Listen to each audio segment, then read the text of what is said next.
ఒక్కసారి కొమ్మూరి గోల్డ్ కి కాల్ చేయండి. తాకట్లో ఉన్న మీ బంగారాన్ని విడిపించి మార్కెట్ ప్రైస్ కి వాళ్ళు కొనుక్కుని మిగతా డబ్బులు మీకు ఇచ్చేస్తారు. Hi, welcome to Manam TV. Manam TV ఉన్నది మన కోసం. నేను మీ journalist Manoj. So Ajit Pawar plane నడిపినటువంటి శాంభవి పాఠక్ వాయిస్ రికార్డ్ అయింది ఎఫ్డిఆర్లో. సో కాక్పిట్ వాయిస్ రికార్డర్ కూడా తీశారు. దానికి సంబంధించిన బ్లాక్ బాక్స్ని కూడా ఇప్పటికే aircraft accident bureau of investigation అధికారులు ఈ బ్లాక్ బాక్స్ని స్వాధీనం చేస్తున్నారు. సో బేసిక్గా దీంట్లో రెండు రకాల రికార్డర్స్ ఉంటాయి అన్నమాట. ఒకటి flight data recorder FDR and second వచ్చేసి CVR cockpit voice recorder. So ఎఫ్డిఆర్లో ఫ్లైట్ యొక్క స్పీడ్ ఎంత లెంత్లో వెళ్తుంది, ఎంత హైట్లో వెళ్తుంది, సో ఆ టైంలో అంటే ఎలాంటి గేర్లు వేసున్నాయి, దాని యొక్క ఫ్లైట్ యొక్క మొత్తం అంటే దాని కండిషన్ మొత్తం ఎఫ్డిఆర్లో రికార్డ్ అవుతుంది.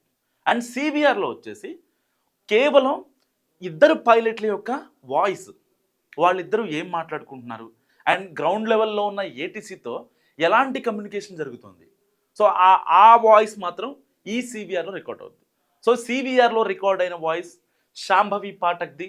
సో శాంభవి పాఠక్ లాస్ట్ మినిట్లో 8 గంటల 10 నిమిషాలకి బాంబే ఎయిర్పోర్ట్లో ఫ్లైట్ బయలుదేరితే సరిగ్గా 8 గంటల 20 నిమిషాలకి బారామతి ఎయిర్పోర్ట్కి వచ్చేసింది. సో ఆ టైంలో అక్కడ విజిబిలిటీ చాలా తక్కువగా ఉంది. దాని తర్వాత గో అరౌండ్ చేశారు ఫ్లైట్ని. ఆల్రెడీ వీళ్ళు ప్రాపర్ కమ్యూనికేషన్ బారామతిలోని ఏటీసీకి వాళ్ళకి కమ్యూనికేషన్ ఇచ్చేశారు. దాని తర్వాత ఏం జరిగింది, ఎప్పుడైతే విజిబిలిటీ చాలా తక్కువగా ఉందనిపించిందో శాంభవి పాఠక్ ఏం చేసింది, గో అరౌండ్ అనే ఒక స్టేట్మెంట్ ఇచ్చింది. దాని తర్వాత వెంటనే అలర్ట్ అయిన ఇక్కడ ఏటీసీ టీం కావచ్చు, బారామతి ఎయిర్పోర్ట్లో ఉన్న ఏటీసీ టీం కావచ్చు అండ్ తన పక్కన ఉన్న కో పైలట్ కావచ్చు, ఇద్దరు గో అరౌండ్ చేశారు. దాని తర్వాత దాదాపు 10 నిమిషాల పాటు ఆ ఫ్లైట్ని అలా తిప్పుకుంటూ వచ్చారు. జస్ట్ ఇమాజిన్, ఒక ఫ్లైట్ ల్యాండ్ అవ్వడానికి వస్తున్న సమయంలో ఇంకా అది ల్యాండ్ అవ్వాల్సిందే, there is no doubt about it. కానీ అక్కడ విజిబిలిటీ లేదు. ఆ టైంలో మళ్ళీ ఫ్లైట్ని మళ్ళించాలి అంటే అది డొమెస్టిక్ ఫ్లైట్ అయినా ఇంటర్నేషనల్ ఫ్లైట్ అయినా ఇలాంటి చార్టర్డ్ ఫ్లైట్ అయినా సరే చాలా అంటే చాలా కష్టం. నిజంగా శాంభవి పాఠక్ చాలా చాకచక్యంగా వ్యవహరించారు, కానీ లాస్ట్ వరకు దాన్ని మెయింటైన్ చేయలేకపోయారు. కాబట్టే హో షిట్ అని చెప్పి వెంటనే అక్కడ బ్లాస్ట్ అయ్యింది. సో రన్వే మీద వెంటనే ఆ విమానం మంటల్లో కాలిపోవడం, దాని తర్వాత అది గమనించిన Baramati ATC team and ground staff వీళ్ళంతా వచ్చి ఆ సహాయక చర్యలు ముమ్మరం చేశారు. దాని తర్వాత ఘోరం జరిగిపోయింది. కనీసం వాళ్ళ మృతదేహాలు అంటే ఒక వాళ్ళని లేపుదామన్నా సరే, ఆ డెడ్ బాడీస్ని లేపుదామన్నా సరే కనీసం బాడీతో పాటు రానిపిస్తుంది అనమాట. ఏ అవయవం ఆ అవయవం, చేతులు లాగితే చేతులు వచ్చేస్తున్నాయి విడివిడిగా విడిభాగాలు, అలా అంత దయనీయమైన స్థితి చేరుకుంది. వాస్తవానికి ఇక్కడ ఎఫ్డిఆర్లో కావచ్చు సివిఆర్లో కావచ్చు ఏదైతే బ్లాక్ బాక్స్ వచ్చిందో రెండు విషయాలు తేలాల్సి ఉంది. ఇక్కడ రెండు విషయాలు. సో కూలంకుషంగా మనం మాట్లాడుకుందాం. మీ టైం ఎక్కువగా నేను కిల్ చేయను. సో ఫస్ట్ వచ్చేసి ఈ ఏటీసీ నుంచి ఫ్లైట్కి ఏదైతే లియర్ జెట్ 45 ఉంది కదా, లియర్ జెట్ 45, దీనికి ప్రాపర్ కమ్యూనికేషన్ లేదు. ఎందుకు లేదు అంటున్నానంటే దీన్ని ఇప్పుడు ఆల్రెడీ డీజీసీఏ ఆఫీషియల్స్ కన్ఫర్మ్ చేశారు and air craft accident investigation bureau అధికారులు కూడా ఈ వార్తని కన్ఫర్మ్ చేశారు బ్లాక్ బాక్స్ రికార్డింగ్ విన్న తర్వాత.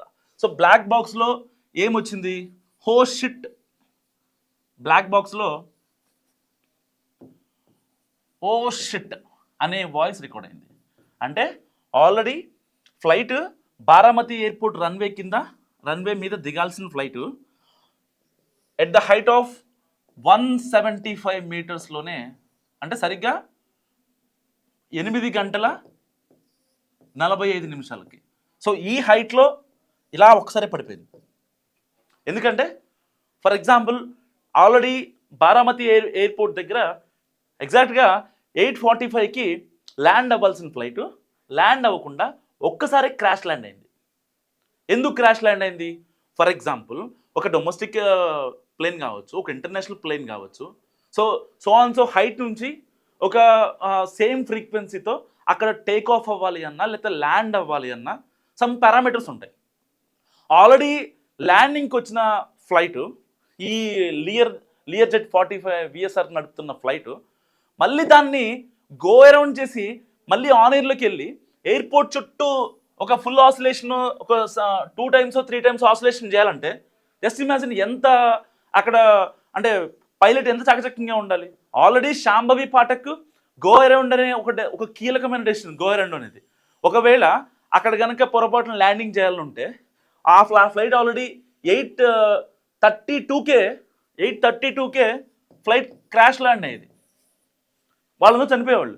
కానీ ఆ 10 నిమిషాలు 8:30 to 8:45 మధ్యలో ప్రాణాలు కాపాడుకుందామని మాత్రమే గో అరౌండ్ అనే డెసిషన్ శాంభవి పాఠక్ తీసుకుంది. సో వాళ్ళిద్దరి మధ్య కమ్యూనికేషన్ ఇటు ఏటీసీకి ఇచ్చారు. సో గో అరౌండ్ డెసిషన్ తీసుకున్న తర్వాత ఓకే ఫైన్, చాలాసార్లు మనం గమనిస్తూ ఉంటాం. ఇక్కడ శంషాబాద్లో కావచ్చు, లేకపోతే చెన్నైలో కావచ్చు, బెంగళూరులో కావచ్చు, బాంబేలో కావచ్చు, ఎక్కడైనా సరే కొన్ని ఫ్లైట్స్ విజిబిలిటీ కొంచెం ఇబ్బందికరమైన సిచ్యువేషన్లో ఉన్నా, లేదంటే అక్కడ స్పేస్ లేకపోయినా సరే, ఏదైనా ఇంటర్నేషనల్ ఫ్లైట్ని అక్కడ ల్యాండ్ చేయాలనుకున్న సమయంలో గో అరౌండ్ అనే ఒక స్టేట్మెంట్ ఇస్తారు, ఏటీసీ నుంచి వెళ్తుంది అనమాట. సో ఆ పైలట్స్ ఏం చేస్తారు, ఎయిర్పోర్ట్ చుట్టూ ఒక 3-4 ఆసిలేషన్స్ అనమాట. అంటే ఒక ర్యాండమ్ స్పీడ్లో ఒక 3-4 ఆసిలేషన్ చేస్తారు. దీనివల్ల అక్కడ టైం కిల్ అయ్యి, సో గ్రౌండ్లో క్లియర్ అయిన తర్వాత అయితే ఎయిర్పోర్ట్ దగ్గర ఆ ఫ్లైట్ ల్యాండ్ అవ్వడానికి మొత్తం క్లియరెన్స్ వచ్చిన తర్వాత ఏటీసీ నుంచి అఫీషియల్స్ మళ్ళీ పైలట్కి సమాచారం ఇస్తారు. ఏమని, అంత క్లియర్, ఓకే ఫైన్, అప్పుడు దిగండి అన్నప్పుడు అప్పుడు ల్యాండ్ చేయాలి. సో ఈ యొక్క అంటే ఈ ఫ్లైట్ ఆల్రెడీ సమ్ హైట్లో ఉంది. సో దానికి మళ్ళీ స్పీడ్ కావాలి, లేకపోతే మళ్ళీ అది చుట్టూ ఎయిర్పోర్ట్ చుట్టూ తిరగాలి అంటే ఆ టైంలో అసలు అవ్వదు. అంటే it's not a 2-wheeler right. So అది ఒక జెట్ అనమాట. సో దాన్ని కంట్రోల్ చేయాలి అంటే ఆ యొక్క మెకానిజం ఇన్స్టెంట్గా పనిచేసేంత మెకానిజం నిజంగా మన ఈ జెట్లలో ఉండే అవకాశం లేదు. అవి కేవలం సైనికంగా ఏదైతే యూజ్ చేస్తారో, యుఎస్లో యూజ్ చేసే ప్లేన్స్ కావచ్చు, యుద్ధ విమానాలకు కావచ్చు, అలాంటి వాటికి మాత్రమే అలాంటి అత్యాధునిక సాంకేతికత జోడించి ఉంటుంది. కానీ మన ఫ్లైట్స్లో ఇలాంటి బిజినెస్ కోసం యూజ్ చేసే ఫ్లైట్స్లో ఇలాంటి వాటిలో డొమెస్టిక్ కానీ ఇంటర్నేషనల్ ఫ్లైట్స్ కానీ అంత టెక్నాలజీ అయితే లేదు. సో అండ్ ఇంకోటి ఏంటంటే గగన్ వ్యవస్థ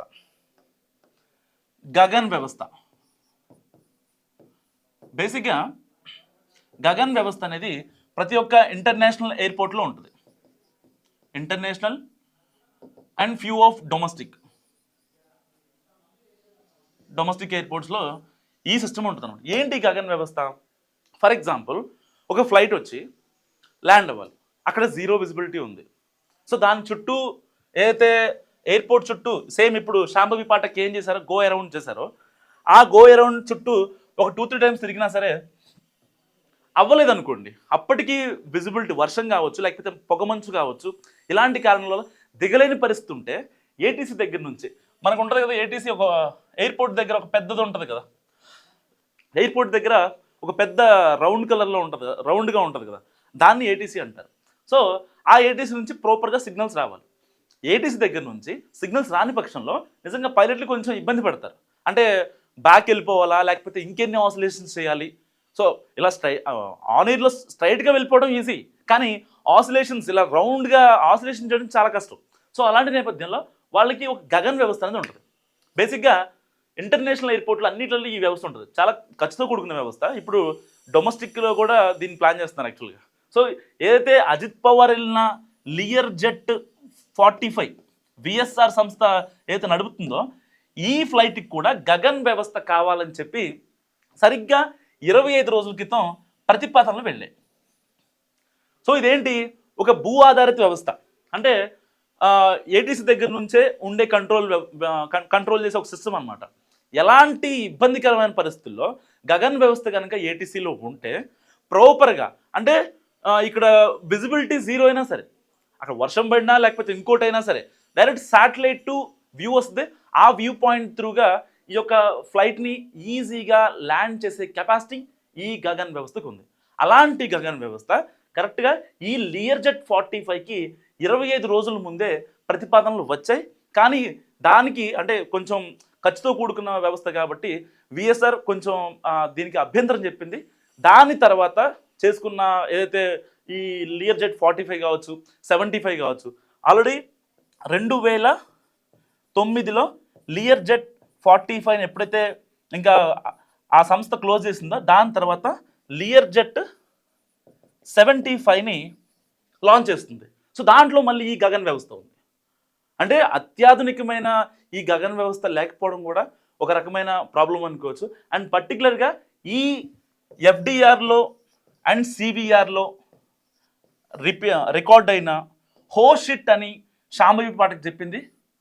సో దీన్ని బట్టి ఆల్రెడీ ఫ్లైట్ కూలిపోతుందనే విషయం శాంభవి పాఠక్ తెలుసు. సో దాని త్రూగా ఏటీసీ నుంచి ప్రాపర్ కమ్యూనికేషన్ లేదా ఎప్పుడైతే గో అరౌండ్ అన్న మాట తర్వాత దాదాపు 10 మినిట్స్ పాటు బారామతి ఎయిర్పోర్ట్ చుట్టూ 5 ఆసిలేషన్స్ జరిగాయి. 5 ఆసిలేషన్స్. సో ఈ టైంలో నిజంగా వాళ్ళకి తెలిసినప్పటికీ ఒకవేళ అంటే బతుకుతామేమో అనే చిన్న ఆశ ఉంది. కానీ సరిగ్గా 8 గంటల 45 నిమిషాల 56 సెకండ్లకి ఫ్లైట్ కూలిపోవడం, ఆ సీసీ విజువల్స్ మనం చూడటం, వెంటనే ఏటీసీ వాళ్ళు ఆ గ్రౌండ్ స్టాఫ్ రియాక్ట్ అవ్వడం, ఇలాంటివన్నీ చాలా ఫ్రాక్షన్ ఆఫ్ సెకండ్స్ జరిగిపోయాయి. సో ఈ ఫ్లైట్ యాక్సిడెంట్కి అంటే ప్రమాదానికి గల కారణం మీరేమనుకుంటున్నారో సో మస్ట్గా కామెంట్ చేయండి. చూస్తూనే ఉండండి మనం టీవీ.